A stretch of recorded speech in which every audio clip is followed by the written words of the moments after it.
nous chanterons le temps des cerises, les guerres le signal, les merles, mon cœur seront tous en fête. Les belles auront la folie en tête, et les amoureux du soleil au cœur quand nous chanterons le temps des cerises, sifflera bien mieux le merle, mon cœur.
Radio Libertaire, la voix de la Fédération anarchiste, sans Dieu, sans maître, sans pub.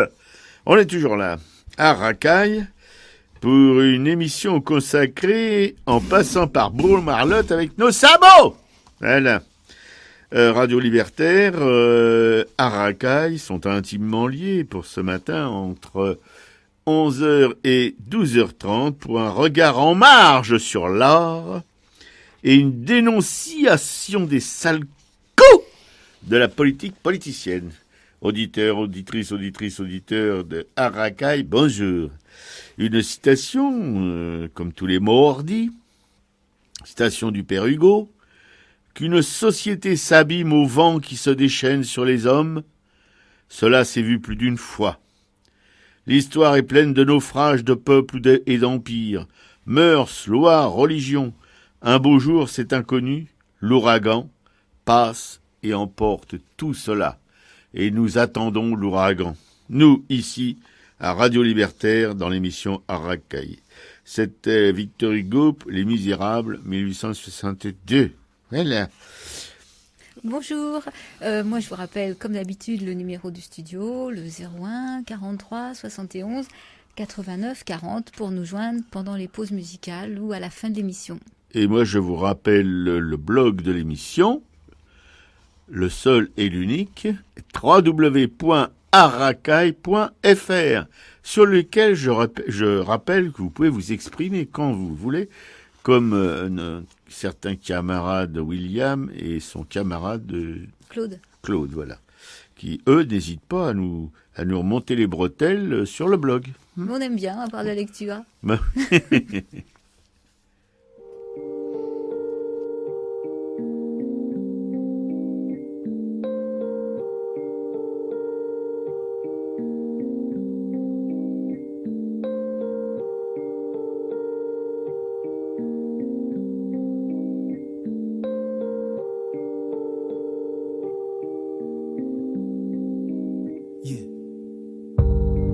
Pour ceux qu'on chasse de leur maison, j'écris ce texte avec le cœur et la raison. Je n'y peux rien si la vérité vous effraie. Mais je suis ni aveugle, ni sourd, ni muet. Se taire, c'est parfois cautionner la violence et le non-droit. Je ne serai pas complice du silence. Anticolonialiste, ce n'est pas être antisémite. Je suis qu'un homme avec le sens de la justice. Et je n'ai que la parole pour treillir, pour ceux qu'on traite en étrangers dans leur propre pays, pour ceux qui ont été spoliés, volés, qui ont vu leurs droits les plus fondamentaux violés. Héritage tragique de décisions injustes prises sous mandat britannique. Depuis la déclaration Balfour, on s'enfonce pour comprendre le présent, comprendre où l'histoire commence. Priver un peuple de l'autodétermination, partager ses terres sans aucune consultation. Observe le drame de la colonisation. Deux options, la lutte ou la résignation. La Palestine n'était pas une terre sans peuple, destinée à accueillir un peuple sans terre. Il y a bien un occupant et un occupé. Il y a bien un oppresseur et un opprimé. Le renier, c'est tenter d'effacer l'histoire. Et effacer l'histoire, c'est refuser qu'on la répeint.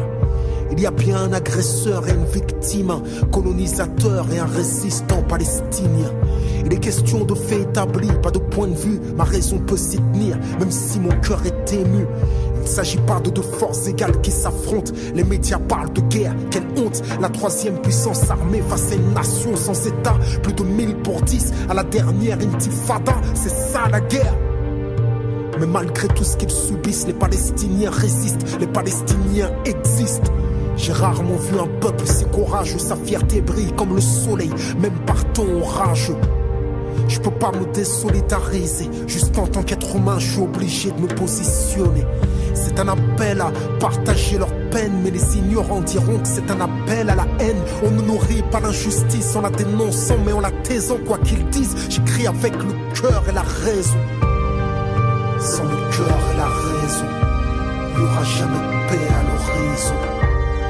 Parlons de faits, pas de vision. La paix sans la justice ne sera jamais qu'une illusion.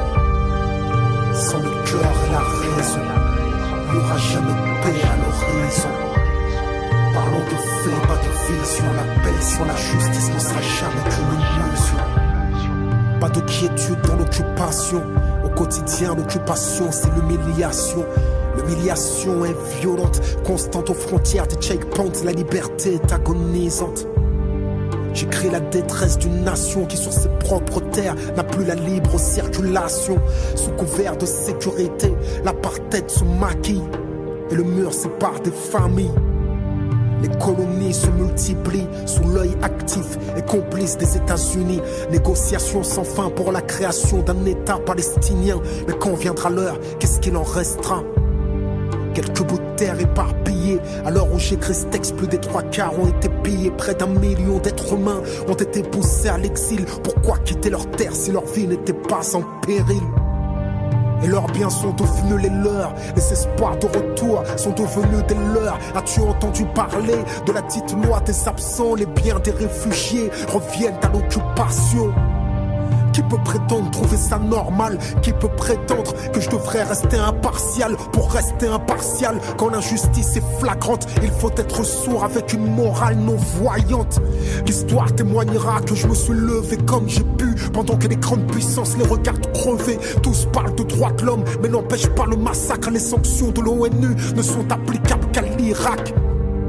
On ne compte plus les orphelins, les balles qui se sont perdues dans les poitrines de gamins. Combien de nourrissons sous les décombres de familles entières décimées par les bombes, d'assassinats disciplés, foudroyant les civils, d'emprisonnement arbitraire. Dites-moi, pensez-vous que je devrais me taire? Je suis censé vivre dans une démocratie, pourtant j'ai peur quand je relis ce que j'écris. Tout est basé sur des faits, mais je crains quand même l'orage. J'écris avec le cœur, la raison et le courage. Sans le cœur et la raison, il n'y aura jamais de paix à l'horizon. Parlons de faits, pas de vision. La paix sans la justice ne sera jamais qu'une illusion. Sans le cœur et la raison, il n'y aura jamais de paix à l'horizon. Parlons de faits, pas de vision. La paix sans la justice ne sera jamais qu'une illusion. Sans le cœur et la raison, il n'y aura jamais de paix à l'horizon. Parlons de faits, pas de vision. La paix sur la justice ne sera jamais qu'une illusion. C'était Kerry James qui interprétait avec le cœur et la raison. Sur Radio Libertaire, la voix de la Fédération anarchiste qu'on sent dans ce texte, sans Dieu, sans maître, sans publicité. Art Racaille, une émission consacrée aussi à l'art, mais elle a sa partie politique aussi, puisque nous sommes sur Radio Libertaire et que cette émission est animée par des militants de la Fédération anarchiste. Voilà, vous savez tout. Cette chanson avec le cœur et la raison de Kerry James, on est en ce moment évidemment dans une troisième occupation de Gaza en quelques années. La dernière c'était en 2012, celle d'avant c'était en 2008, voilà, en 2014 encore une autre, avec des centaines de morts. Et la petite voix de Leila Chaïd, vous pourrez la retrouver sur le blog de l'émission www.arracaille.fr. Piquécou a mis un lien. Voilà, c'est une petite vidéo piquée sur le net. Elle est interviewée sur 24 heures, une émission, dont la présentatrice fait un petit peu tâche à côté de Leila Chaïd. Leila Chaïd qui est porte-parole de la Palestine depuis des décennies. Elle a été d'abord en France et maintenant elle l'est pour l'Europe. Elle a d'abord été pour la France et maintenant elle est ambassadrice de la Palestine pour l'Europe, auprès de l'Europe en tout cas. Voilà. J'étais un peu triste hier quand je l'ai vue, ou avant-hier, je me souviens plus. C'est peut-être hier. Ouais. Quand je l'ai vue dans cette vidéo, parce que évidemment le temps est passé, mais elle a toujours cet œil aussi lumineux, ce sourire. Elle sourit peu, mais non, je veux dire ce sourire magnifique parce qu'elle sourit peu évidemment. La situation de la Palestine aujourd'hui ne prête pas à ce genre d'exercice. On a les zygomatiques qui sont un petit peu en berne, tous quoi d'ailleurs. Voir encore cette guerre qui dure depuis pratiquement 1948, voilà. Comme elle le dit dans cette interview, c'est la plus longue occupation probablement de l'histoire, voilà, occupation d'un pays. Et comme elle le dit aussi dans cette vidéo, elle dit, on parle toujours de l'occupation allemande qui n'a duré que 4 ans, et nous ça fait plus de 40 ans, 50, ça dure. Voilà, et on n'en parle qu'occasionnellement, et en tout cas, on ne raconte que des salades. Personne se bouge les fesses, et pendant ce temps-là, ce sont des gros obus qui tombent sur un petit village du littoral palestinien. Alors des obus qui sont farcis de gros clous en acier, voilà, de 4 cm de long, équipés d'ailettes, voilà. Et 6 obus remplis de ces milliers de fléchettes ont été lâchés par l'armée israélienne sur un village de la bande de Gaza le 17 juillet, selon le Palestinian Center for Human Rights, cité par le Guardian en anglais. Enfin, le Guardian en général, il raconte pas des conneries. Voilà, c'était raconté le dimanche 20 juillet, il n'y a pas tellement longtemps, c'était ce dimanche. Alors Israël ne nie pas le recours à ces armes, mais affirme qu'elles sont conformes au droit international. Non, mais vous vous rendez compte, conformes des obus qui larguent ces fléchettes, 5000, sur une surface d'environ 300 mètres de long et 90 de large, selon l'ONG israélienne B'Tselem, citée par Slate FR. Elles sont conçues pour pénétrer une végétation dense et sont, en théorie, légales. Mais B'Tselem estime que l'emploi de cette arme est illégal à Gaza, car il s'agit d'une zone très peuplée, évidemment. Voilà. Mais alors, quand on parle de la légalité des armes de guerre, je ricane. Comment une arme de guerre peut-elle être légale, puisque ce sont des armes qui sont faites pour tuer des êtres humains? Non mais, Une preuve de crime de guerre, se pose-t-on la question dans les milieux autorisés. L'un des principes fondamentaux est l'obligation de distinguer ceux qui sont impliqués et ceux qui ne sont pas impliqués dans le combat, et d'éviter dans la mesure du possible de blesser ceux qui ne le sont pas, écrit toujours B'Tselem sur sa page consacrée au sujet, en anglais évidemment. Pour cette raison, rien, je dis bien rien, je lis, ne peut justifier l'utilisation d'obus à fléchettes dans la bande de Gaza. Écoutez, il y a 1 700 000 Palestiniens dans ce petit bout de terre qui est 3 fois grand comme Paris. 1 700 000 Palestiniens. Vous voyez, c'est la plus forte densité au monde de population, au kilomètre carré. Ils sont les uns sur les autres, quoi. Alors, vous balancez un obus à fléchette là-dedans, voyez ce que ça peut donner. Vous avez déjà foutu un coup de pied dans une fourmilière? Ouais, bah, ça donne à peu près ça, quoi. En 2009, déjà, lors de l'opération Plomb durci, à Gaza, Amnesty International dénonçait l'usage d'obus à fléchette qui, dans la plupart des cas, se solde par des morts ou des mutilations chez les civils, évidemment. Car, comme le disait Leila Shahid dans son interview, comment un F-16, vous savez, ces avions américains de guerre, là, qui sont vendus à l'armée israélienne, peut-il distinguer dans cette fourmilière géante les militants qui balancent des roquettes sur Israël et les simples civils? Comment on peut discriminer? C'est impossible. Donc, on largue ça dans le tas, et voilà, advienne que pourra.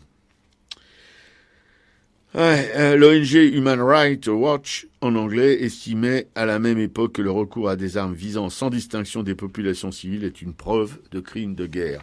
Mais l'État d'Israël s'assoit sur toutes ces résolutions nationales, internationales, les conventions de Genève ou autres. Ils en ont absolument rien à foutre. Leur objectif, c'est le grand Israël.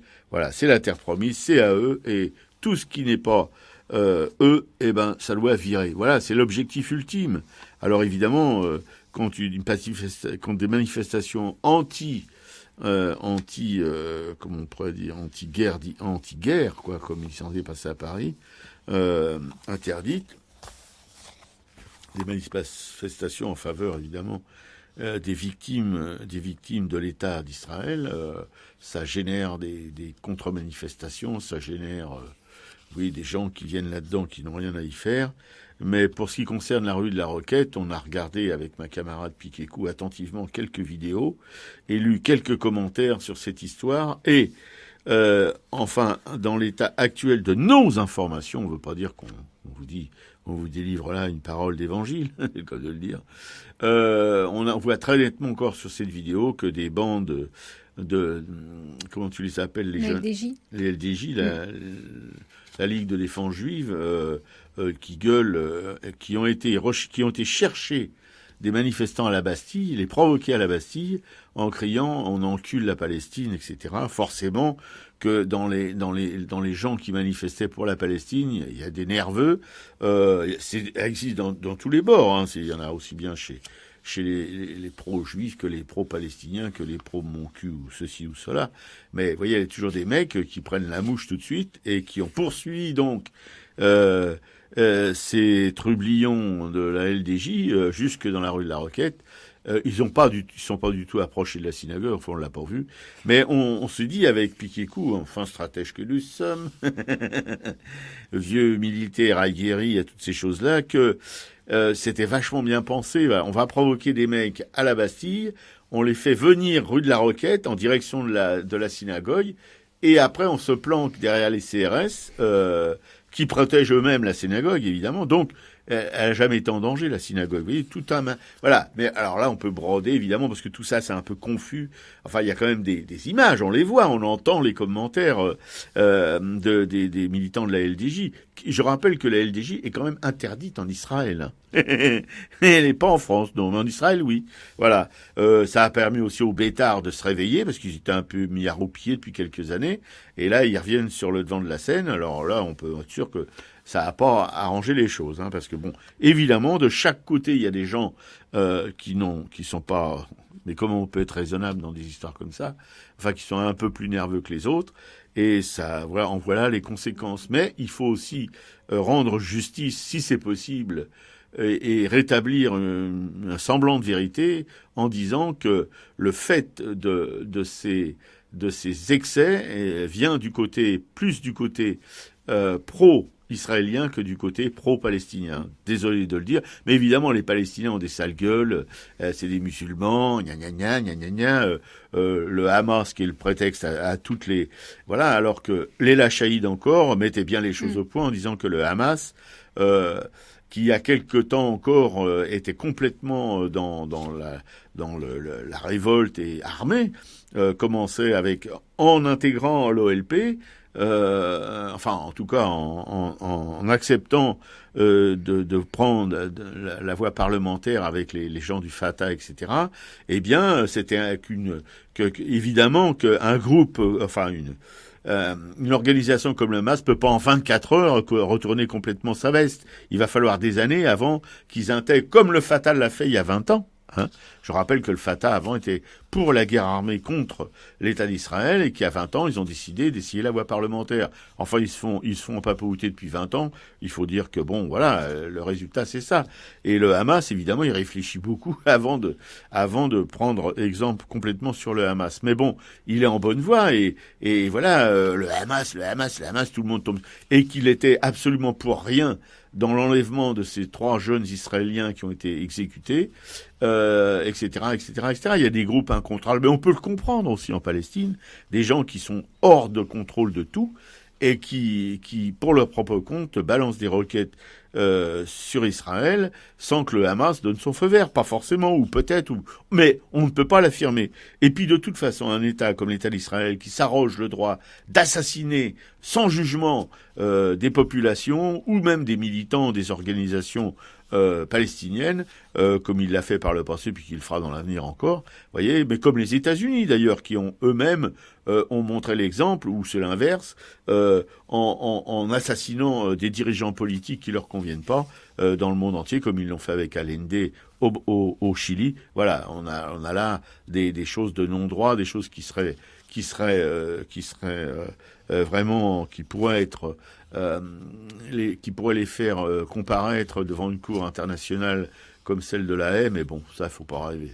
Alors tout ça pour dire que oui, c'est la guerre en Israël contre un petit peuple opprimé, comme l'exprimait dans sa chanson Avec le cœur et la raison Kerry James, que c'est pas demain la veille que ça va s'arrêter, mais allez écoutez, regardez Leila Shahid, vous verrez que les Palestiniens sont pas tous des excités avec la poitrine bardée d'explosifs, prêts à faire sauter tout le monde. Pas du tout.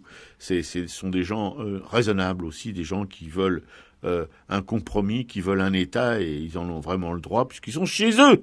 Voilà. Et justement, là, par rapport à la petite vidéo dont tu parlais, je ne l'ai pas mis sur le blog, mais je pense que je vais le rajouter. C'est le lien quand même où on commence par voir les infos présentées sur TF1, ouais, où en fait on voit qu'une partie du film qui est plus long, où on nous fait même passer les gens de la LDJ pour les provocateurs pro-palestiniens, en fait. Ouais. Et ça s'arrête là. Donc si on ne va pas plus loin, on se dit bah oui, quand même. Et en fait, quand on peut voir par ailleurs cette vidéo qui est plus longue, on voit complètement la mise en scène que tu racontais.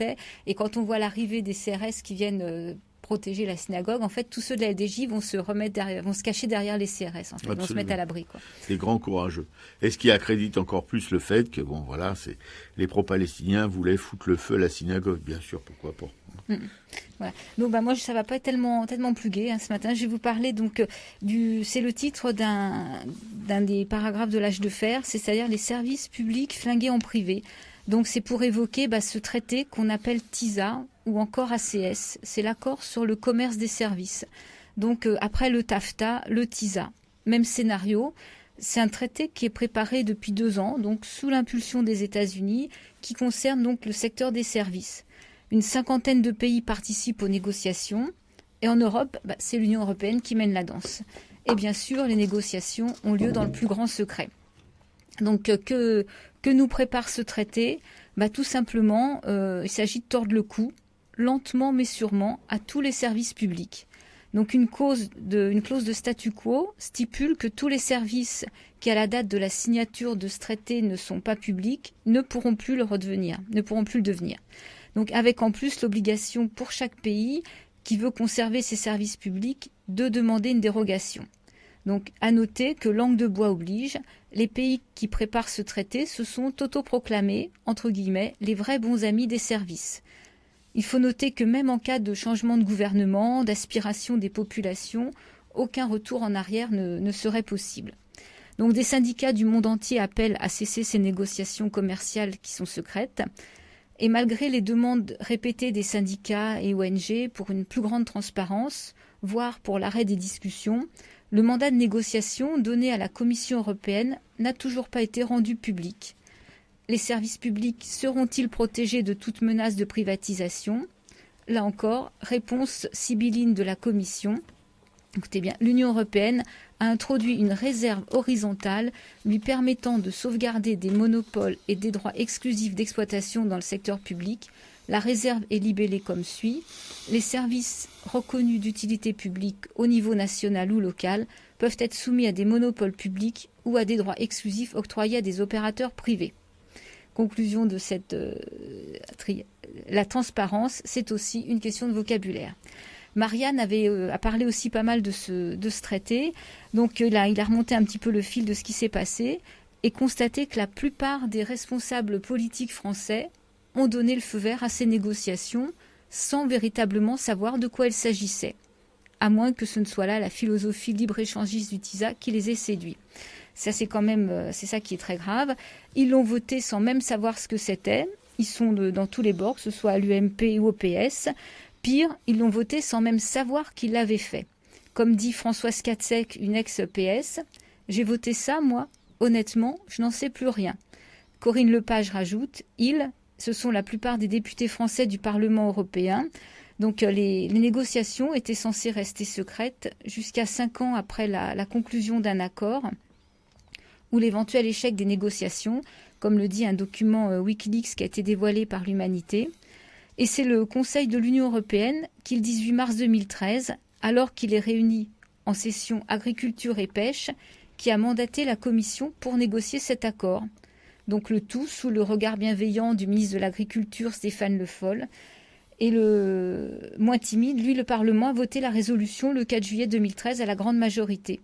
Et c'est toujours cette Françoise Castex qui, elle, s'était opposée aux négociations qui concernaient le traité transatlantique, dit « En principe, je suis très vigilante sur ces questions, mais on vote beaucoup, vous savez, parfois jusqu'à 20 ou 30 textes de nature différente chaque jour.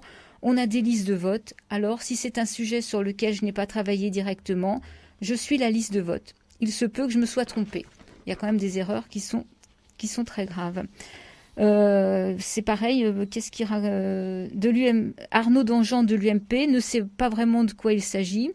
Au Parlement, le travail est très cloisonné. On vote tout, mais sur la base de recommandations. Alors, il a voté par principe d'ouverture. Par principe, mon groupe parlementaire est toujours ouvert aux négociations. De toute façon, les ouvrir ne préjuge en rien de leur résultat. Corinne Lepage, c'est pareil, qui a voté. Qu'est-ce qu'elle dit ? Ici, pour Corinne Lepage de Cap 21, ce n'était visiblement le cas. Je l'ai peut-être voté parce qu'il y avait des amendements qui me plaisaient. Enfin, c'est quand même ahurissant de voir que tous ces politiques qui sont royalement payés puissent voter comme ça sans même savoir pourquoi ils votent, quoi.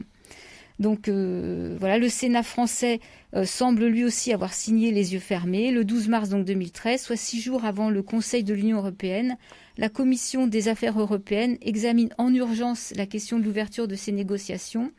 Honnêtement, je ne m'en souviens pas du tout. Vous parlez du traité transatlantique, s'étonne Simon Sutour, qui est président de la Commission des affaires européennes du Sénat, qui a elle-même indiqué au gouvernement qu'il pouvait soutenir l'ouverture des négociations. L'ignorance, c'est la force. Oui, bien sûr, surtout l'ignorance du peuple, parce que comme vous avez pu le remarquer, si vous avez été attentif au texte de Piquet-Coup, ils négocient, ils se mettent d'accord, et le bon peuple, il en est informé 5 ans après, si tout se passe bien. Surtout. Non, vous voyez, quand même, ce sont nos représentants, enfin pas les nôtres, parce qu'on vote pas, nous, mais ce sont les représentants de ceux qui votent, mais ceux qui votent, ils sont informés 5 ans plus tard de ce qui a été voté en leur nom. Non, mais ça veut dire quoi, ça ? Où on est, là ? Et ceux qui ont voté en leur nom ne savent pas toujours pourquoi ils votent. Voilà. En plus. Non, mais écoutez, des choses comme ça, mais pourquoi les gens sont pas tout de suite dans la rue pour réclamer leur tête ? Merde. Leur départ, ouais. Vive 89 ! Vive la terreur.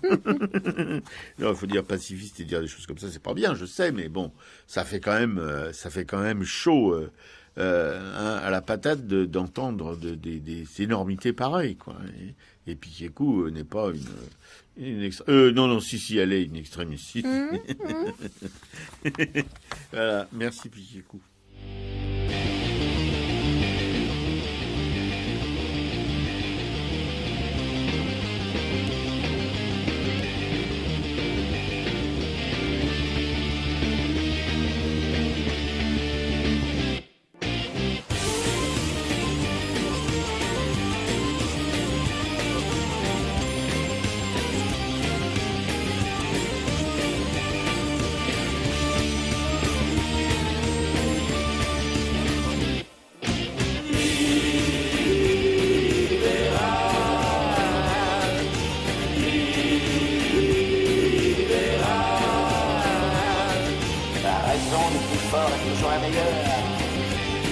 Protégeons le capital du sang cœur.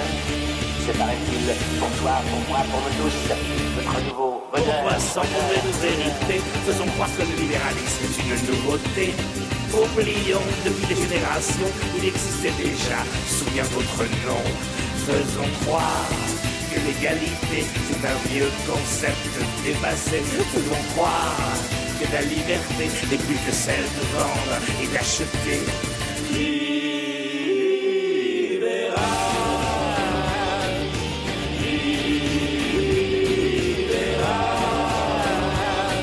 La raison du plus fort est toujours la meilleure. Protégeons le capital du sang cœur. C'est paraît-il pour toi, pour moi, pour nous tous, notre nouveau bonheur. Faisons rentrer dans toutes les têtes que tout cela est vraiment inéluctable, que la terre est désormais un simple produit et que c'est irrémédiable. On ne va pas s'encombrer de délicatesse, l'art et la culture ne remplissent pas les caisses, et ça ne dérange nullement les actionnaires que la misère, elle aussi, elle prospère.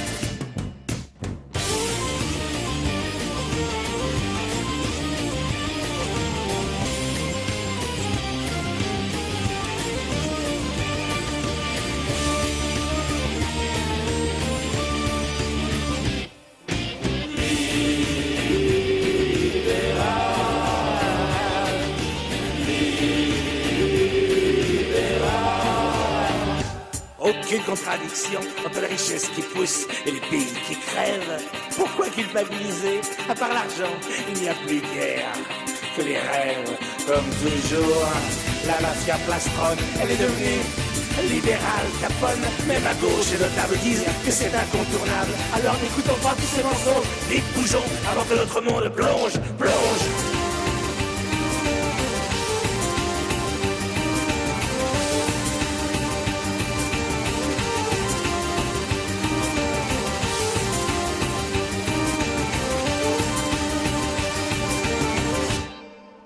C'était François Gilazzaro, libéral.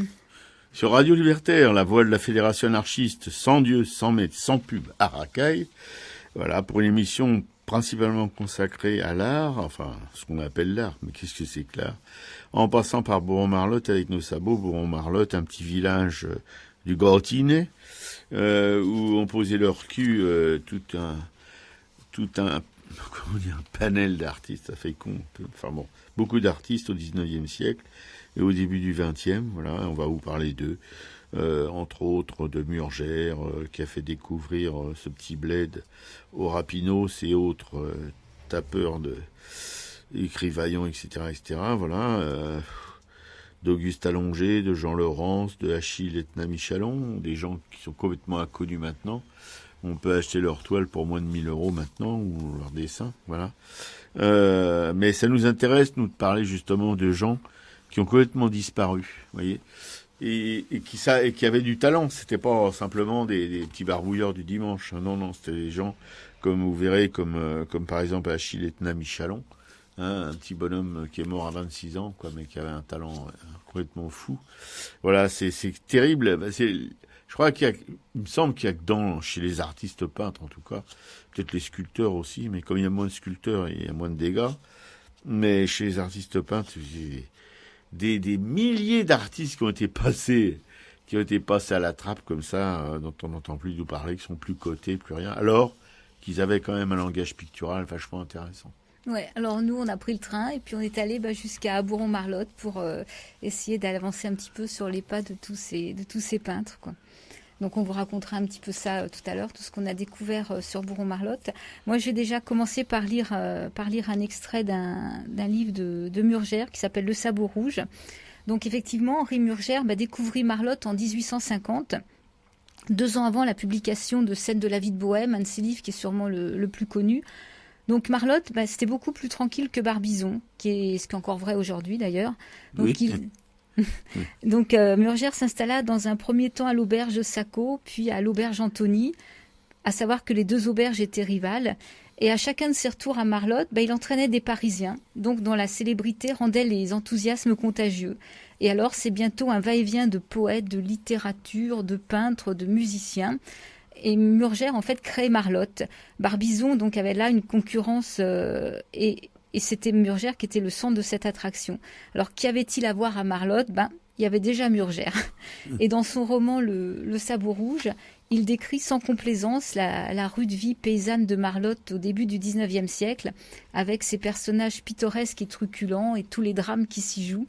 Et dans cet ouvrage, Marlotte s'appelle Saint-Clair, l'auberge Antony s'appelle Le Sabot rouge, et Eustache et Héloïse Pampeau sont le couple Antony, qui sont les tenanciers du cabaret. Donc c'est bien sûr une fiction, mais les amis de Murgère et les rares habitants du village qui savaient lire ne s'y étaient pas trompés. C'est bien une tranche saignante de la vie de Marlotte qui est décrite, avec ses carriers, ses contrebandiers, ses paysans, riches ou pauvres, ses traditions, ses rudes mœurs, sa misère. Donc voici l'extrait. Cette auberge du Sabot rouge était plutôt un cabaret qu'une hôtellerie, car Saint-Clair n'étant pas un endroit de communication, le passage d'un voyageur n'y est point un fait familier. Ceux que le hasard y amenait trouvaient bien juste le gîte et le repas. Encore fallait-il qu'ils ne se montrassent pas exigeants. La clientèle ordinaire se composait des ouvriers carriers qui, avant de se rendre au chantier, c'est ainsi qu'on désigne la carrière, entraient au cabaret pour y boire l'eau-de-vie ou le vin blanc, libation matinale dont l'usage, resté fréquent parmi les ouvriers, a donné naissance au dicton proverbial « tuer le ver ». Le dimanche et les jours fériés, les paysans venaient jouer aux boules sur un terrain préparé. Le soir, la jeunesse du pays s'y rassemblait, à la danse, dans une sorte de grange qui servait encore de salle de spectacle, où les charlatans et les saltimbanques forains obtenaient quelquefois du maire la permission de venir débiter leur drogue ou donner une représentation du théâtre de marionnettes. Le Sabot rouge était tenu par les époux Pampeau, et le sieur, Eustache Pampeau lui-même, avait dans le village la réputation d'être la meilleure pratique de son cabaret. Né d'ailleurs à l'ombre de la Côte Dorée où mûrissent les grands crus qui sont l'honneur de la vigne bourguignonne, il semblait avoir dans le gosier un morceau de cette éponge altérée qu'un préjugé bachique partageait jadis entre l'ordre des Templiers et la corporation des sonneurs. Doué d'une de ces robustes santé pour lesquelles l'excès est peut-être une hygiène, Eustache Pampeau, qui à 50 ans n'avait jamais été malade, rappelait à l'imagination un de ses frères quêteurs des abbayes rabelaisiennes, montrant sous le capuchon monacal une large face de silène où brille l'œil émerillonné de satire. Pendant les premiers temps de leur mariage, sa femme avait essayé de le corriger de son penchant à l'ivresse, si nuisible aux intérêts de leur maison. Mais toutes les remontrances qu'elle avait pu lui faire étaient restées sans résultat. Elle avait renoncé à d'inutiles querelles et laissé Pampeau vivre à son aise en compagnie des liquides de son établissement. Le cabaretier savait, au reste, jusqu'à un certain point, concilier sa passion avec le devoir et faisait exception avec les gens chez qui l'usage immodéré de la boisson engendre l'habitude de la paresse. Chez lui, l'ivresse même n'excluait ni le goût, ni la possibilité du travail, et il mettait une sorte d'amour-propre à prouver à sa femme, lorsque celle-ci le gourmandait, que le gain qu'il tirait de son métier de tisserand pouvait nourrir, ou plutôt abreuver son vice. Les deux époux vivaient en assez bonne intelligence. Pampeau avait d'ailleurs quelques-unes des qualités de son vice. Doué d'une nature franche, il était d'une intarissable bonne humeur, et le verre en main, il savait trouver d'heureuses saillies, qui le soir couraient les veillées et flattaient l'amour-propre de sa femme, lorsqu'elle les entendait répéter en allant emplir ses seaux au puits communal, besogne fatigante, que son mari lui abandonnait comme toutes les autres, sous le prétexte ingénieux qu'un marchand de vin ne pouvait aller puiser de l'eau sans paraître suspect à ses voisins. Pampeau était, en outre, cité dans le pays pour l'étendue extraordinaire de sa voix, dont l'énorme volume reculait la limite d'extension ordinairement assignée au son humain. Cette particularité, qui lui aurait permis de rendre l'écho poitrinaire, lui fournissait souvent l'occasion de prélever un impôt sur la curiosité des gens des environs. Donc voilà l'extrait du Sabot rouge. Oui, ça doit pas être triste de le lire en entier. Mais... Ouais, non, puis si on espère, enfin, on pense que ça, on peut se plonger dans cette ambiance justement des auberges. On l'avait un peu évoqué quand on a parlé l'année dernière, ou il y a 2 ans, des auberges Gannes, de toutes ces auberges chez la mère Chevillon. Et là, on replonge complètement dedans.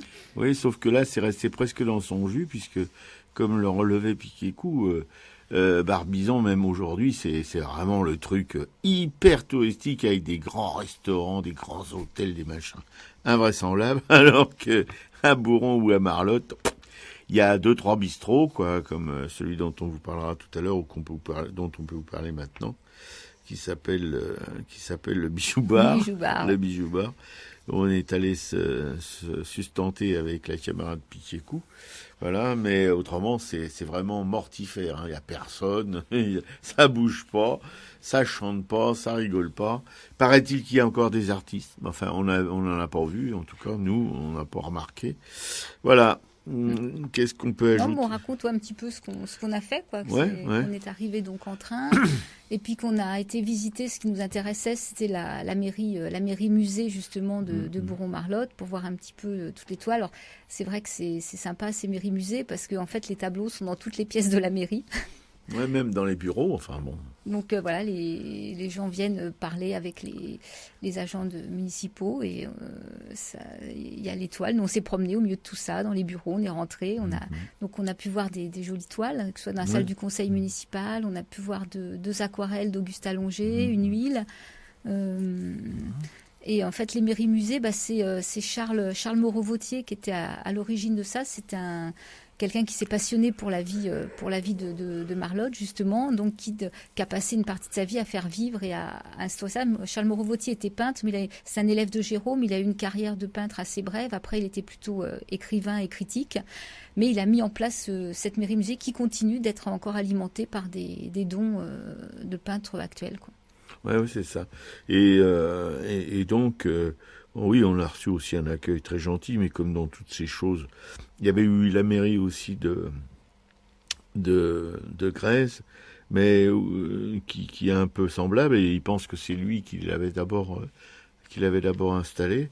Et il a fait plus d'efforts à Marlotte qu'à Grèce. Parce qu'à Grèce, c'est un peu le foutoir, c'est un peu misérabiliste. C'est ce que là, ça a quand même une petite gueule, c'est bien installé.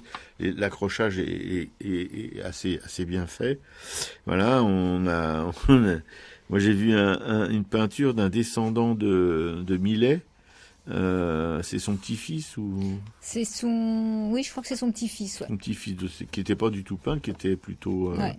Il était pas archéologue, mais quelque chose comme ça. Si, égyptologue. Égyptologue, voilà. Il s'appelle Georges Feuardent. Ouais. Et il y avait une petite peinture un peu à la façon de Daumier, qui était magnifique, et que j'ai remarqué. Elle sera sur le blog, je pense, non?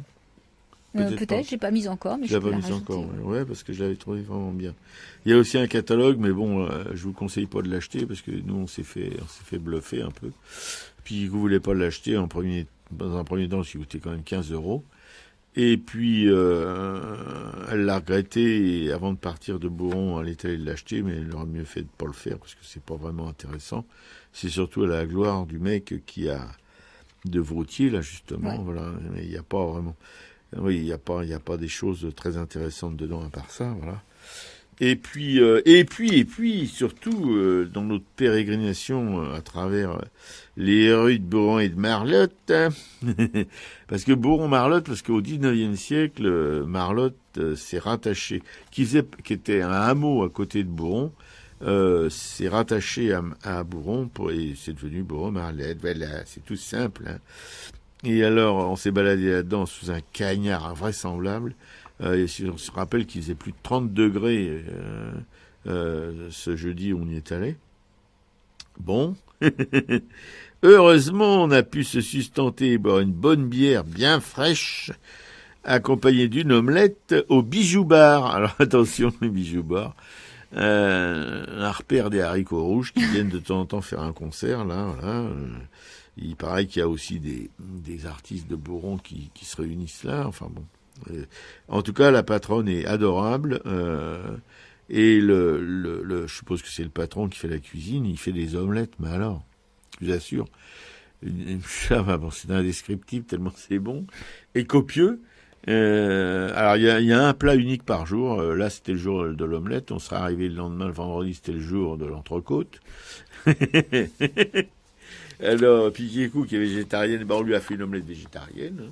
Et moi, qui suis pas végétarien, on m'a fait une omelette pas végétarienne, c'est-à-dire avec quelques lardons fumés dedans, des pommes, des champignons, des pommes de terre, des oignons, tout ce qu'il faut pour une omelette. Mais elle était bien baveuse à point, pas sèche du tout, merveille. Et la bière, qui est une bière classique, mais légère, bien fraîche, Et c'était un moment assez intéressant avec des habitués un peu bruyants au bar. Mais Ouais, bon, c'était sympa de les entendre prendre l'apéro pendant que nous on mangeait. voilà. Et puis, bon, donc, on s'est bagnaudé là-dedans, on a vu tous les lieux qu'il fallait voir. Mais évidemment, de l'extérieur, on n'a pas pénétré dans les propriétés, parce que maintenant, ce sont des propriétés privées. Des belles maisons. Hein. Des belles maisons, ouais, très belles maisons. On a vu au moins 3 ateliers, avec sur leurs grandes vitres, etc. Celle d'un sculpteur animalier, et de 2 autres, ou 3 autres, je sais plus. C'était, enfin bon, c'est quand même une promenade, on peut, c'est peut-être pas plus mal de pas pouvoir rentrer dedans parce qu'on est à l'extérieur et puis on imagine ce qui s'y passait. On est quand même un peu dans le rêve, quoi. Tout ça, ça fait rêver. Enfin, voilà, on était complètement là-dedans. Surtout Piquet-Cou qui est assez intéressante à observer elle-même quand elle fait des choses comme ça. Moi, je replonge, ça y est, je fais une marche arrière. Quoi, Ah oui, là, alors elle faisait des photos, voilà. Et on en mettra sur le blog. Ouais, ah oui, en elle fait, va sur faire le blog, un petit film. c'est ça, j'ai fait un petit film que j'espère pouvoir mettre ce soir ou demain matin sur le blog. Petit film de 4 minutes, donc dans la mairie musée, puis après dans ces rues où il y a toutes ces belles maisons. Et en fait, on a vu justement ces 2 auberges, l'auberge Chacot et l'auberge Antony. Bon, si on ne le savait pas, rien ne l'indique. On peut plus les identifier. Hein, non, on peut plus les identifier. Non, tout ça, c'est devenu propriété privée. Même, on a vu quelques maisons qui ont été saccagées par la modernisation, que c'est triste. Je suis sûr que les gens qui savaient même pas qu'avant il y avait eu un artiste connu qui avait vécu là, quoi, parce que tous ces artistes étaient très connus au 19e siècle. Hein. On vous en parlera d'Allonger et d'Achille, Etna Michelon et de Jean Laurence. Mais il y en avait des centaines. On a dénombré jusqu'à 3000 rapinos, ce qu'on appelle maintenant des petits maîtres, enfin qui étaient dans cette mouvance, quoi. Vous voyez, c'est pas, et là maintenant tout ce petit monde a disparu quasiment, quoi. Si on retrouve les livres qu'ont écrit ces gens-là, bon, on peut se faire une idée des choses, mais vous savez, pour moi c'est le cimetière des éléphants, quoi. C'est quelque chose complètement dramatique de voir comment les choses. Mais j'avais lu aussi en Hollande au 16e ou au 17e siècle, je sais plus, il y avait eu quelque chose comme plusieurs millions, 1 million au moins, mais c'était peut-être plus, 1 million d'œuvres qui avaient été, oui, je crois que c'était 1 million d'œuvres environ, quoi, évidemment, c'est pas à l'œuvre près, qui avaient été faites au cours d'un siècle, et il en reste aujourd'hui plus que 2 50 000, voilà. Vous vous rendez compte ? 950 000 qui ont disparu, voilà. C'est un gâchis énorme. Tout ça, c'est un peu tristounet quand même, vous voyez. Ouais, donc c'est vrai qu'il y a 2 rues principales. Il y a l'avenue Charles de Gaulle, après il y a la rue Murgère. Et là, sur le site de l'Office de tourisme, on peut imprimer justement un petit plan qui permet d'avoir les maisons par numéro et donc de s'informer. Parce que par exemple, il y a la maison de Jean Renoir, on ne peut pas le savoir si on n'a pas ce petit bouquin. Somptueuse, magnifique. Ouais. Et encore, nous ne voyons qu'à travers les grilles. Un parc immense, plusieurs hectares, puis une baraque, une bouse gigantesque. Ouais. Et alors, si vous y allez en train, on doit vous prévenir quand même qu'il faut avoir des bons mollets. Hein. Et il y a quand même 2,4 km depuis la gare jusqu'à Bourron. Hein, bon. Alors évidemment, Piquet-Cou, elle fait ça en dansant. Et là, c'est sûr que moi, je traînais un petit peu de la savate derrière, surtout avec le cagnard. Alors, vous le lavez le matin, bon, vous êtes encore à peu près frais, quoi, mais vous lavez aussi le soir. Enfin, en fin d'après-midi, après 3 ou 4 heures de marche dans les rues de Bourron, hein, il faut revenir à la gare. Voilà. Alors là, la gare, c'était le pas un pas de chasseur, parce que il y avait le train qui arrivait, on le loupait, il fallait attendre 1 heure. Voilà. Alors, on a réussi à le prendre à quelques minutes près.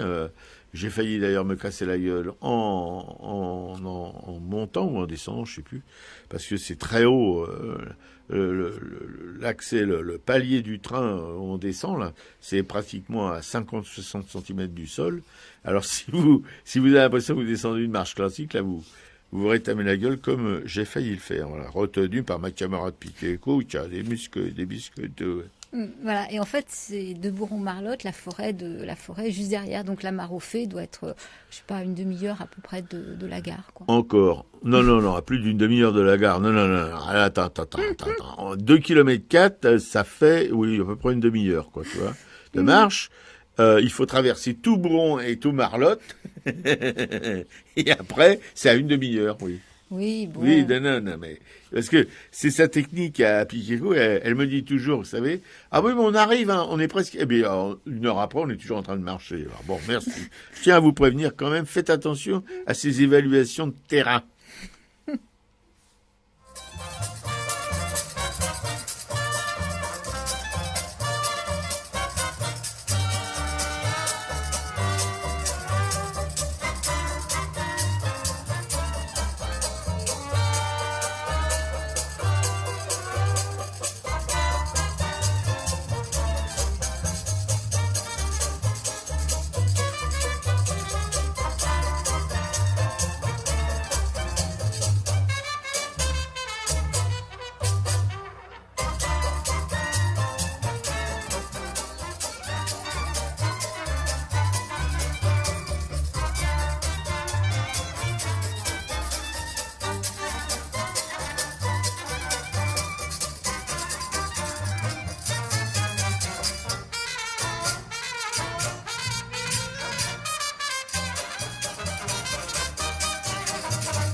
Voilà, c'était Black Bottom Stomp, interprété par les Haricots Rouges, donc un petit clin d'œil à nos patrons du bijou bar. Oui, parce que c'est une des bases des Haricots Rouges, depuis très longtemps d'ailleurs. Voilà.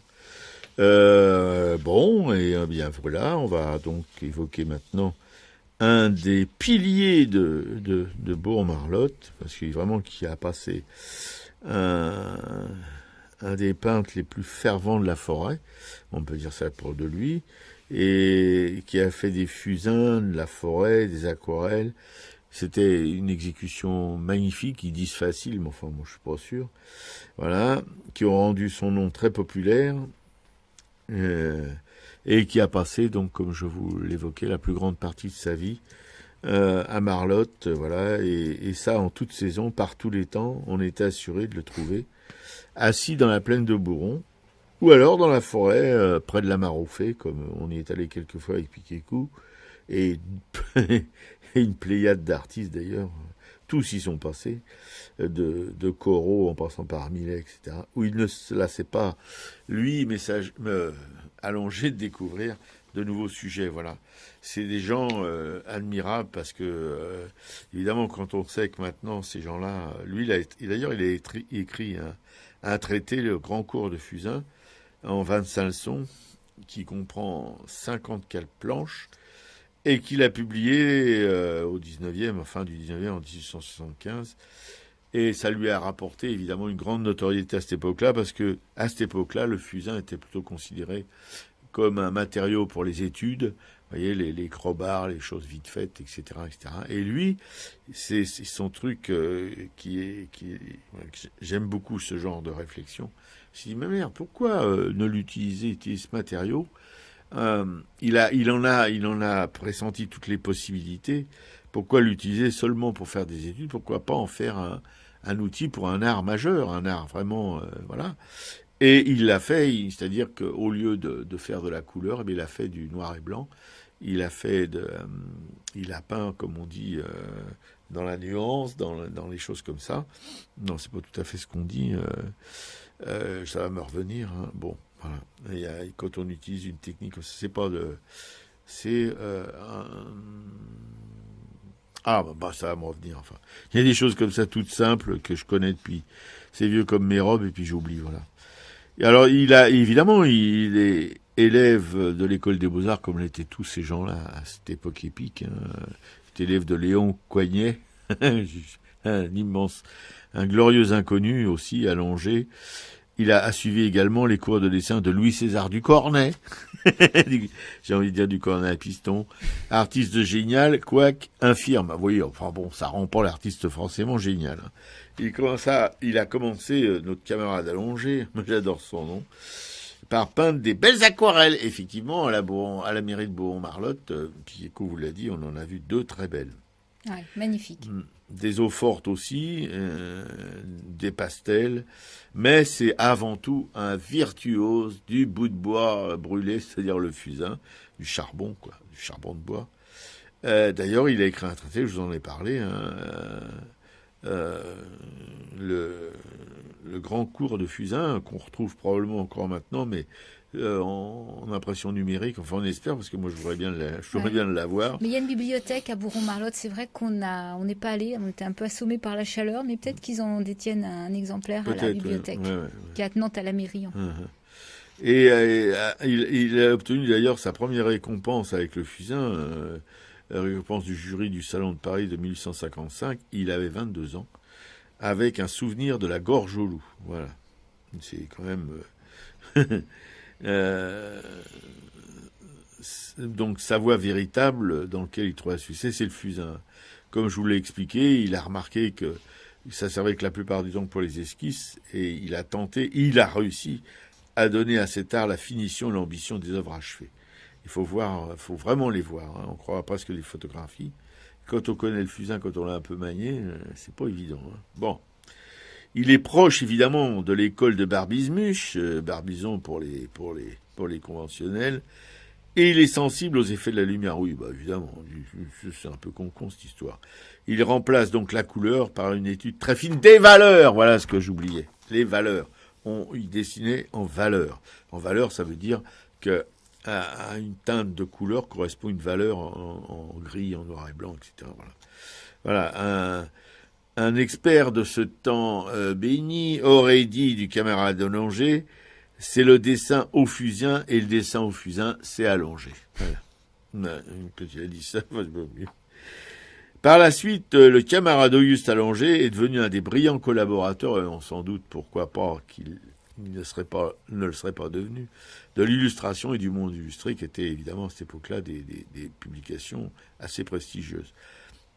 Il se fixe définitivement à Marlette en 1875, année où il acquiert la villa des Roches. On l'a vu. On l'a vu, elle est impeccable, elle est toujours toute neuve. Hein. Une grosse villa. Une grosse villa, avec un grand terrain aussi. Voilà. Aujourd'hui, le numéro 58 de la rue Murgère, rendez-vous compte, la rue Murgère, qu'il habite jusqu'en 1891, avant de la revendre à son confrère Émile Michel. Il s'installe alors aux Clématites, au 37 de la rue Allongée. C'est pas les Clématites qu'on a vu plutôt? Nous, c'est la deuxième qu'on a vue. Ouais. Hein? Mais il y a une plaque. Hein. Celle-ci, on la retrouve facilement parce qu'il y a une plaque sur le. C'est la rue Allongée.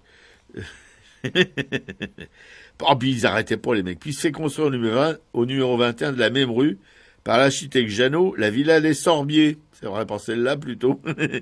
Où il vit jusqu'à sa mort. Voilà, bon. Et alors, évidemment, il se repose depuis ce temps-là au cimetière de Beauron. Le cimetière qu'on appelle le machin des allongés, je sais plus comment dire. Ah bon. Alors, il a exposé au Salon des artistes français et aux Beaux-Arts et à Fontainebleau.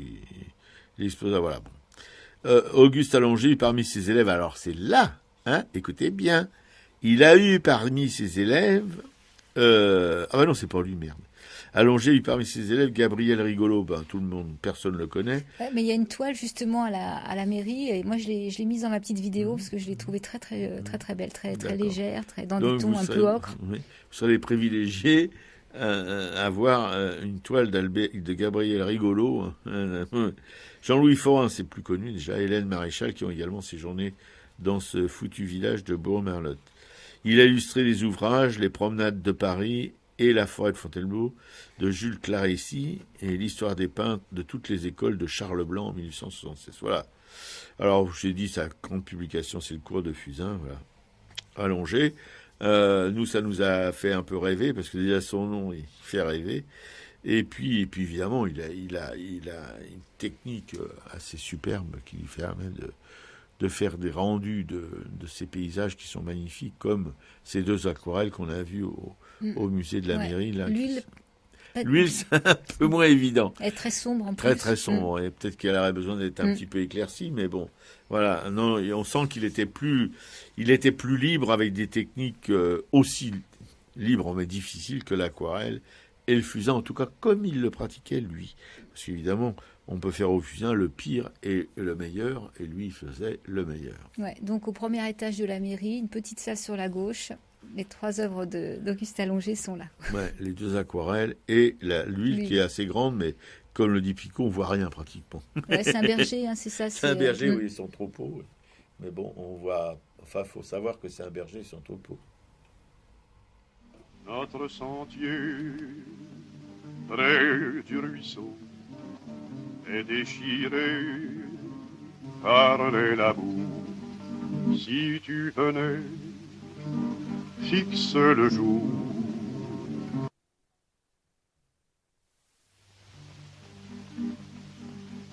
Notre sentier près du ruisseau est déchiré par les labours. Si tu venais, fixe le jour, je t'attendrai sous le bouleau. Les nids sont vides et décousus, le vent du nord chasse les feuilles, les alouettes ne volent plus, ne dansent plus, les écureuils, même les pas de tes sabots sont agrandis en flaques d'eau. Notre sentier près du ruisseau est déchiré par les labours. Si tu venais, fixe le jour, je guetterai sous le bouleau. J'ai réparé un nid d'oiseaux, je l'ai cousu de feuilles mortes. Mais si tu vois sur tous les clos les rendez-vous de noirs corbeaux, vas-tu jeter aux flaques d'eau tes souvenirs et tes sabots?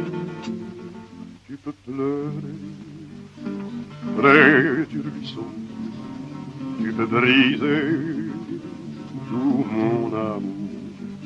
Oublie l'été, oublie le jour, oublie mon nom et le boulot. C'était Notre sentier, interprété par Félix Leclerc. Oui, pour illustrer un peu tout notre blabla, voilà. Et puis, vous êtes toujours sur Radio Libertaire, la voix de la Fédération anarchiste, sans Dieu, sans bête, sans pub. Vous écoutez l'émission Araka, consacrée aujourd'hui à notre passage à Bourg-en-Marlotte avec nos gros sabots, surtout moi. Ce Pikikou, elle a des petites souliers de verre. Voilà.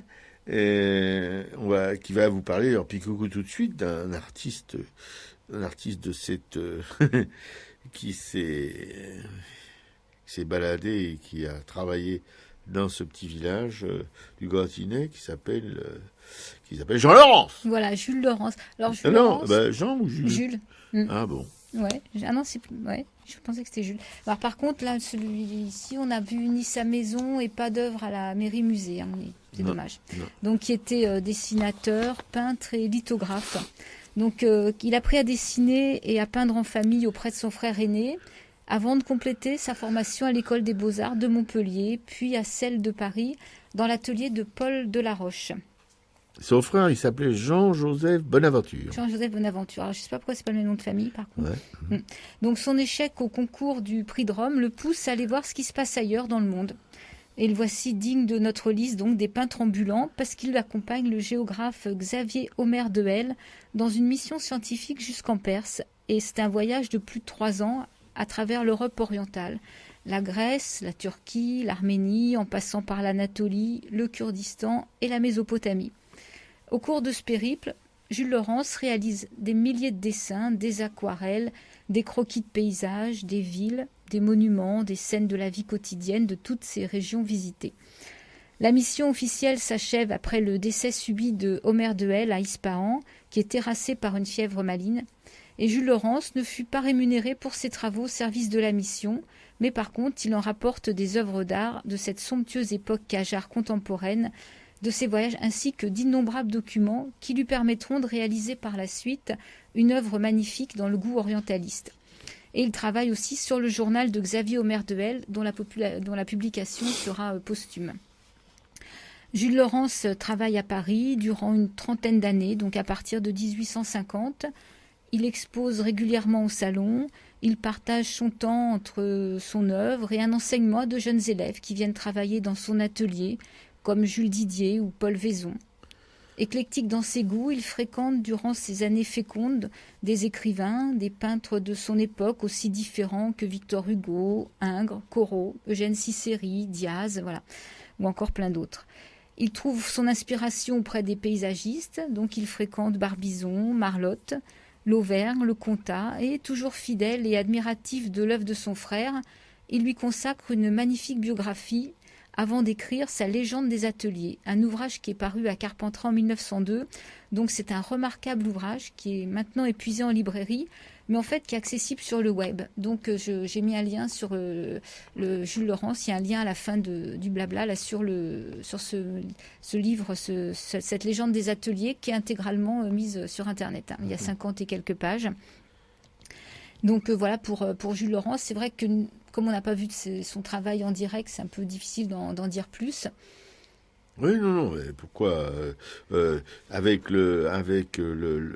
le web, il y a des travaux de lui quand même. Principalement, oui, il y a peu d'œuvres en fait naturalistes. C'est plus son travail d'orientaliste. D'accord, c'est important aussi. Ouais, il y a d'autres artistes aussi. Voilà, alors il y a d'autres artistes en fait qui m'ont bien plu justement dans cette mairie musée. Donc il y a Albert Gabriel Rigolo dont tu parlais tout à l'heure, qui était un élève de Pelouse et d'Allongé. Pelouse, on en avait déjà parlé aussi un été. Donc qui est orientaliste et paysagiste aussi, et donc lui qui a eu une commande d'un tableau, donc Albert Rigolo, là c'est la commande pour orner la salle dorée du restaurant Le Train Bleu, qui est à Gare de Lyon. Et il a offert une huile de la forêt de Fontainebleau en automne, donc à cette mairie-musée qui s'appelle le Carrefour de la Belle Étoile. Voilà, il y avait Georges Fardin, mais ça tu en as parlé tout à l'heure, le petit-fils de Millet, là, qui a peint ce tableau un peu humoristique. Il a passé sa jeunesse évidemment à Arbizon, on s'installait à Marlotte. Et c'était un peintre amateur pour le plaisir. D'ailleurs, on projette avec notre camarade Pikikou, notre camarade Pikikou et moi, projette dans une émission future qui n'est pas encore fixée, de parler justement des amateurs, des peintres amateurs, c'est-à-dire des gens qui aiment peindre, aujourd'hui ou hier, hein, mais qui aiment peindre sans avoir une formation classique aux beaux-arts, etc., ou avoir fréquenté l'atelier d'artiste, mais qui peignent pour le plaisir de peindre, voilà, retraités, etc., etc., etc., et qui sont effectivement, moi je pense, ils ont une fonction importante dans l'art, surtout aujourd'hui, face, si vous voulez, aux menées de cette mouvance contemporaine absconse. Voilà, entre la mouvance contemporaine et les barbouilleurs qui hantent les salons privés ou officiels, voilà, il y a ces gens-là qui sont un peu des deux côtés, mais qui sont peut-être en fait le chaînon manquant de l'art pictural en tout cas, ou même sculptural d'aujourd'hui.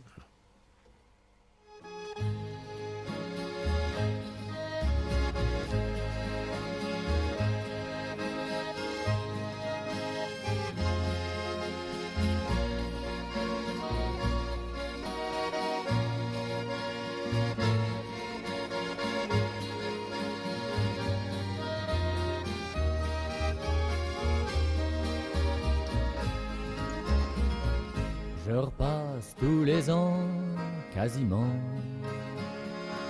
dans les mêmes parages. Et tous les ans, je trouve du changement. De dessus mon passage, à tous les coups, c'est pas le même chien qui gueule à mes chausses. Et puis voyons si je me souviens, voyons dans ce coin de Beauce, il y avait dans le temps un bio grand chemin. Cheminot, cheminot, chemine, à cette heure n'est pas plus grand que ma main. Par où donc que cheminerait demain? En Beauce, vous les connaissez pas, pour que rien ne se perde. Mangerin, on ne sait quoi ces gars-là, ils mangerin de la merde. Le chemin c'était à leur juger la bonne terre perdue. À chaque labour ils l'ont mangé d'un sillon de charrue. Il y avait dans le temps un bio grand chemin. Cheminot, cheminot, chemine, à cette heure n'est pas plus grand que ma main. Par où donc que cheminerait demain? Ils ont grossi leurs arpents goulus d'un peu de glèbe toute neuve, et le pauvre chemin en est devenu mince comme une couleuvre. Et moi qu'avec lit sous les cieux, pour poser guibole, le chemin à tout le monde, nom de Dieu, c'est mon bien qu'on me vole. Il y avait dans le temps un bio grand chemin. Cheminot, cheminot, chemine, à cette heure n'est pas plus grand que ma main. Par où donc que cheminerait demain? On se met du blé sur le terrain qui retire à ma route. Et si je leur en demande un bout de pain, ils m'envoient y faire foutre. Et c'est peut-être ben pour ça que je vouais, à mesure que ce blé monte, les épis baissaient le nez devant moi, comme s'ils avaient honte.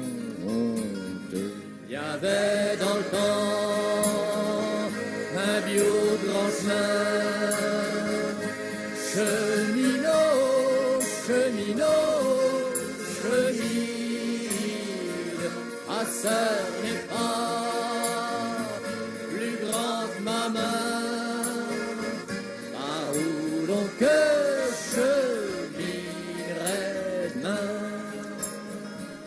Oh mon bio petit chemin gris et blanc, sur le dos que je passe, je veux plus qu'on serre ainsi les flancs, car moi je veux de l'espace,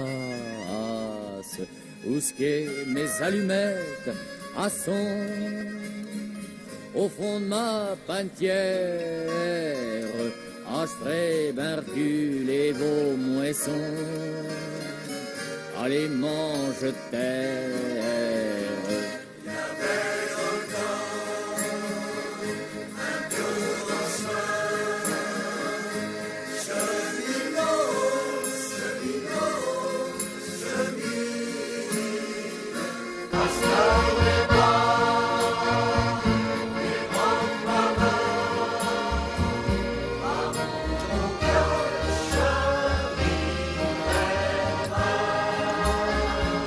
Il y avait dans le temps un bio grand chemin,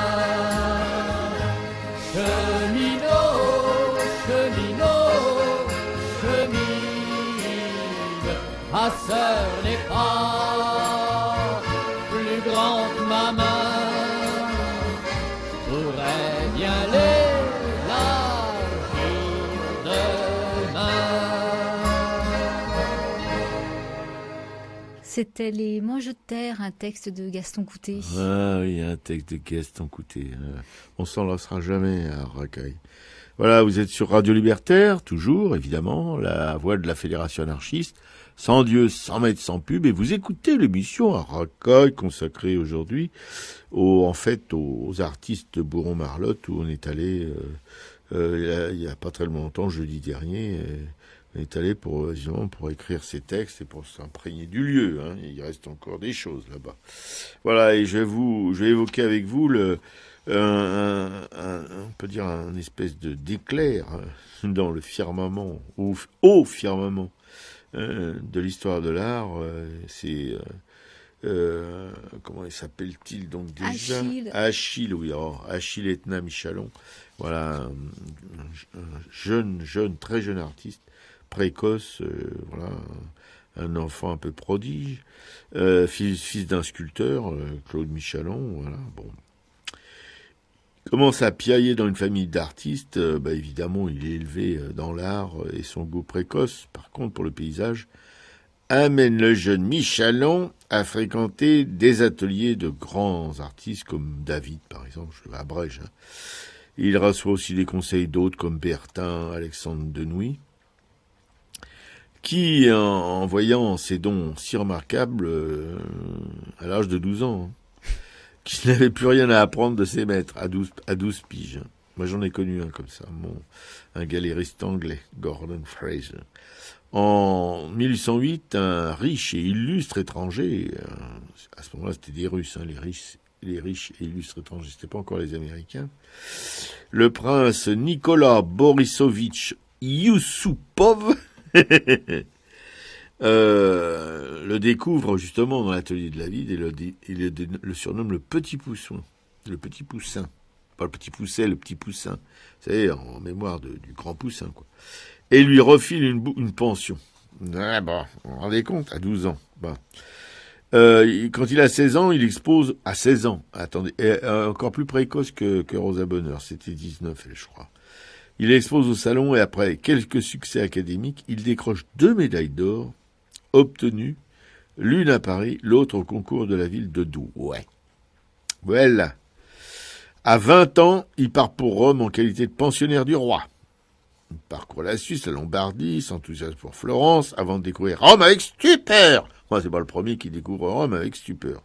Tout le monde découvre Rome avec stupeur, en particulier les artistes. Voilà, en arrivant dans la capitale des arts, il découvre son nom gravé en creux sur l'une des tables de l'école française. Et il apprend, et ça devait être vraiment très émouvant, que c'est la place même qu'occupait son père, qui a gravé son nom justement sur cette table. Voilà. Il va à Naples, et là, c'est Salvador Rosa qui le subjugue. Vous pouvez trouver tous ces noms, vous aider, puis les trouver sur le net pour voir un peu à quoi ils ressemblaient leur peinture à tous ces gens-là. Voilà. En tout cas, la peinture de Rosa provoquait chez le jeune Michelon une sensation de familiarité, d'étrange déjà-vu, de communion. Vous vous rendez compte? Non mais quelle histoire! Un truc de parenté intime en quelque sorte. Voilà.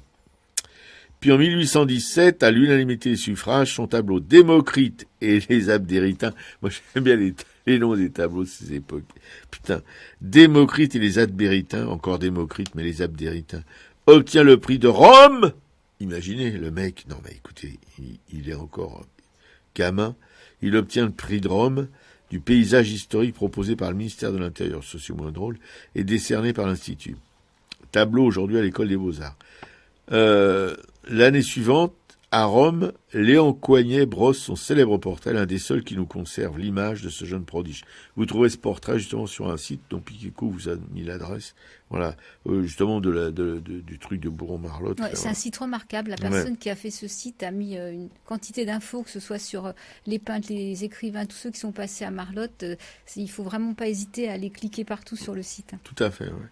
Et dans la foulée, de cette chose célèbre, Michelon obtient sa première commande officielle, une composition pour la galerie de Diane à Fontainebleau, La mort de Roland, ça c'est plus compréhensible, aujourd'hui au Louvre. Et puis l'artiste décide de rentrer en France afin d'y réaliser l'œuvre gigantesque qu'il porte en lui. Mais c'est normal, il est jeune, il est un peu mégalo. Comme celui de Nicolas Poussin, son art s'inscrit désormais parfaitement dans la tradition du paysage classique. Une touche de romantisme et un point d'équilibre parfait entre la transposition réaliste de la nature et sa recomposition. C'est-à-dire que les artistes, comme lui, travaillaient sur le motif et rentraient à l'atelier, et là, ils recomposaient leur travail, ils y introduisaient une espèce de facture romantique, vous voyez, comme faisait Corot d'ailleurs. Vous voyez, il y a des scènes un petit peu bucoliques, où il y a des espèces de Diane chasseresses ou des gens toutes nues qui se baladent dans des paysages de nature que Corot a peint sur le motif, mais qui sont retravaillés à l'atelier, voilà. Et alors, tenez-vous bien, justement, ce jeune Achille Etna Michelon, qui ouvre son propre atelier, et parmi ses premiers élèves, je vous le donne Émile, Jean-Baptiste Corot, voilà, qui l'accompagne. Alors, écoutez, le mec, il a pas 26 ans, il a Jean-Baptiste Corot comme élève. Non, mais écoutez, qui l'accompagne en 1822 dans la forêt de Fontainebleau, peindre des études sur le motif.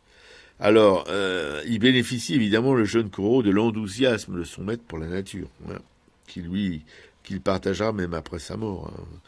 Ce fut donc son jeune maître, Achille Etna Michelon, qui lui a appris à fondre sur la toile les personnages dans le milieu naturel saisis sur le vif, réalisant en atelier la synthèse parfaite entre la rêverie poétique idéale du paysage imaginé et la nature réelle croquée sur le motif. Voilà, c'est ça. Et certains de ses souvenirs, comme les dames virgiliennes, relèveront plus tard de la même esthétique entre l'expérience du travail en plein air et la rêverie poétique du paysage classique. Parce que vous savez, avant eux, les artistes, par contre, ils sortaient jamais de leur atelier, ils inventaient les paysages, ce qu'on appelait les paysages classiques. Mais ça date depuis le Quattrocento, vous savez.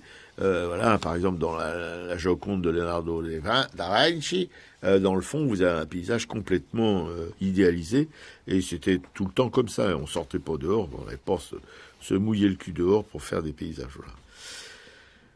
Alors, Michelon venait faire de temps en temps un séjour à Marlotte pour travailler d'après nature, voilà. Voilà, bon. Et un soir, à Paris, par contre, là, c'était pas bon, Marlotte, en rentrant chez lui, un mal de gorge le saisit, brutalement, et l'inflammation atteint la poitrine. C'est ce qu'on peut appeler une angine de poitrine, je suppose.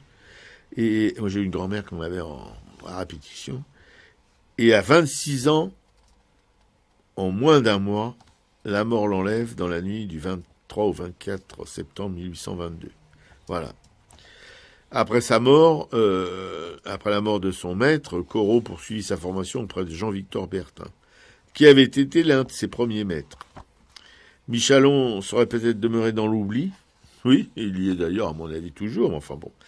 Si, en 1930, la donation de 27 études de plein air au musée du Louvre par la princesse Louis de Croix n'en avait pas renouvelé l'intérêt. Il n'a pas renouvelé longtemps parce que, je vous dis, bon, je suis pas une référence, mais loin de là, pour tous ces genres de peintures, mais personnellement, jusqu'à ce que je piquais coup, toujours elle commence à nous lasser, cette fille. M'avait pas traîné à Bourg-en-Marlotte pour découvrir Michalon, parce que Michalon, pour moi, c'était le nom d'un acteur dans un film de je sais plus qui, là, ce film à la con, qui était un petit escroc minable, voilà, c'est Michalon, qui m'a bien fait marrer d'ailleurs. Voilà, ce qu'on peut découvrir évidemment autour de Paris, voilà.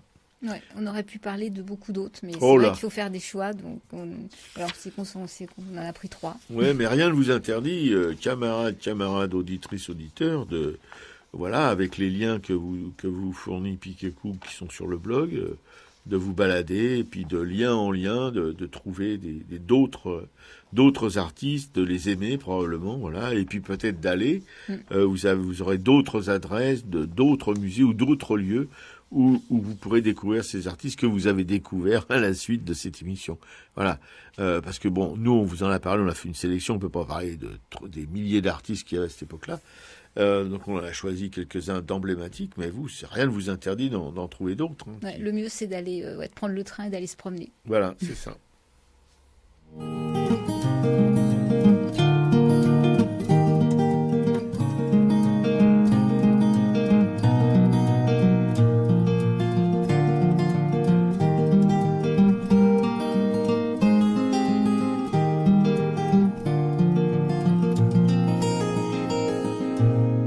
C'est un trou de verdure où chante une rivière, accrochant follement aux herbes des haillons d'argent, où le soleil de la montagne fière, lui, c'est un petit val qui mousse de rayons.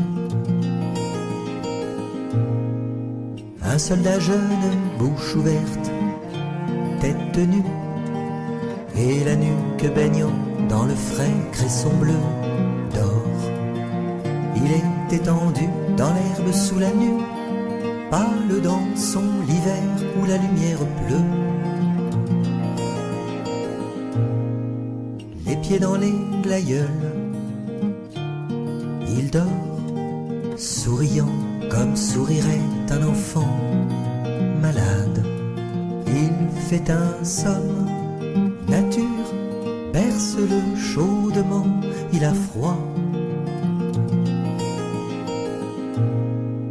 Les parfums ne font pas frissonner sa narine. Il dort dans le soleil, la main sur sa poitrine, tranquille. Il a deux trous rouges au côté droit.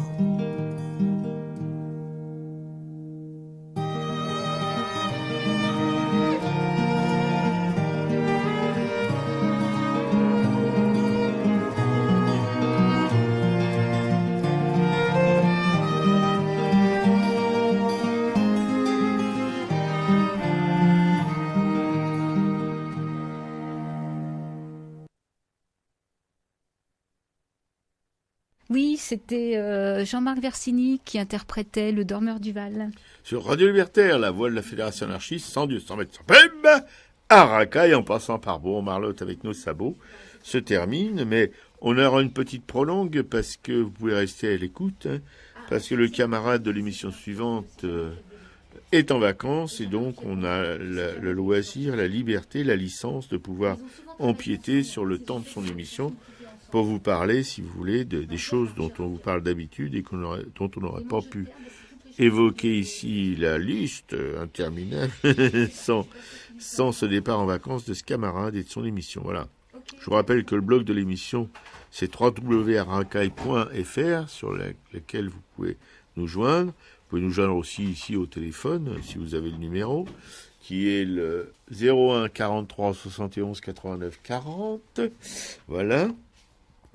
Et tout de suite, Piquet-Cou va vous causer dans le poste des expos à ne pas manquer. Alors les expos, alors on a fait simple, on a pris le musée Mairie donc de Bourron-Marlotte.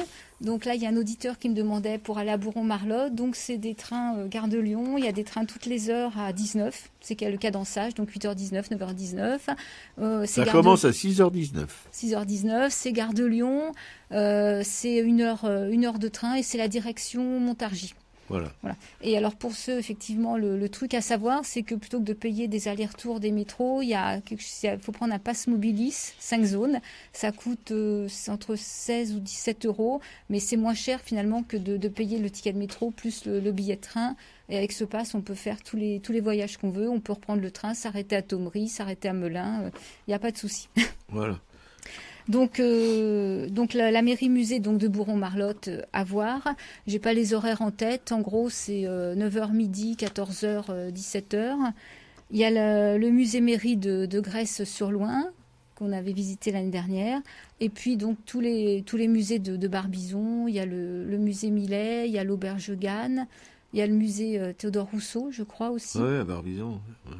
Donc voilà, par contre, Barbizon, en transport en commun, je ne sais pas si c'est aussi simple. Non, c'est pas aussi simple voilà. du tout. Et puis, il y a une exposition, alors là, c'est dans un autre domaine. Il y a Philippe Roux, qui est graveur, un graveur qu'on avait invité dans notre émission l'année dernière. Ouais. On a complètement craqué sur son travail. Ouais. Donc, qui expose à Saint-Sauveur-en-Puisaye jusqu'au 13 août. Alors, Saint-Sauveur-en-Puisaye, c'est le village de Colette. C'est un petit village croquignolesque. Oui, à 200 bornes d'ici. À peu près, oui. Donc, il expose à la galerie R9, 9 rue de la Roche.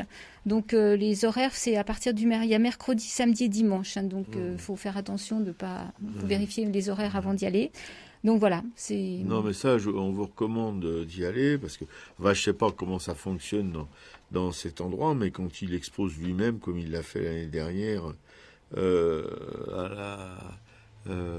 la galerie à l'Estampe Populaire, là. Ouais, l'Estampe Populaire, la rue des Cascades.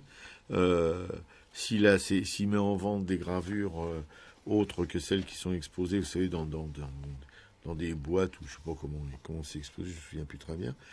C'est des prix vraiment intéressants, et je vous assure, précipitez-vous dessus, faites des stocks, parce que ça vaut vraiment, au prix surtout où il les vend, c'est quand même quelque chose d'assez extraordinaire. Voilà, c'est accessible aux gens modestes, voilà, aux gens qui n'ont pas des millions sur leur compte en banque, et c'est des pièces que vous pouvez mettre chez vous sans crainte.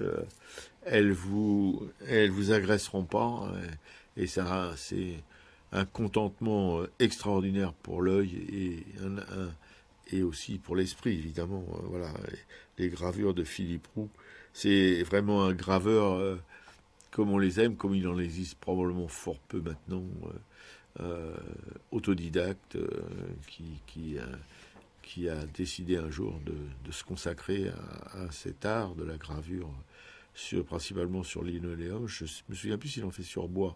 Si, je crois que c'est sur lino. Oui, c'est sur lino principalement, mais bon. Voilà, dans la grande tradition des graveurs sur lino, souvent c'était des graveurs qui faisaient des images populaires, souvent aussi des affiches révolutionnaires, des choses comme ça, quoi. De la mémoire de classes modestes qui n'ont pas des grands peintres classiques ou académiques pour raconter leurs histoires. Voilà, donc bravo Philippe Roux, merci, et puis on te fait des gros bisous. Voilà, tu nous as dit que tu étais peut-être à l'écoute de l'émission, donc on te salue. Ouais, on te salue. On espère que tu vas revenir un de ces quatre ici, parce que la maison est grande ouverte pour toi. Puis tu vas exposer sur Paris. Oui, surtout. Parce que, voilà, moi j'ai soif de revoir ton travail. On peut le voir sur son blog. Hein.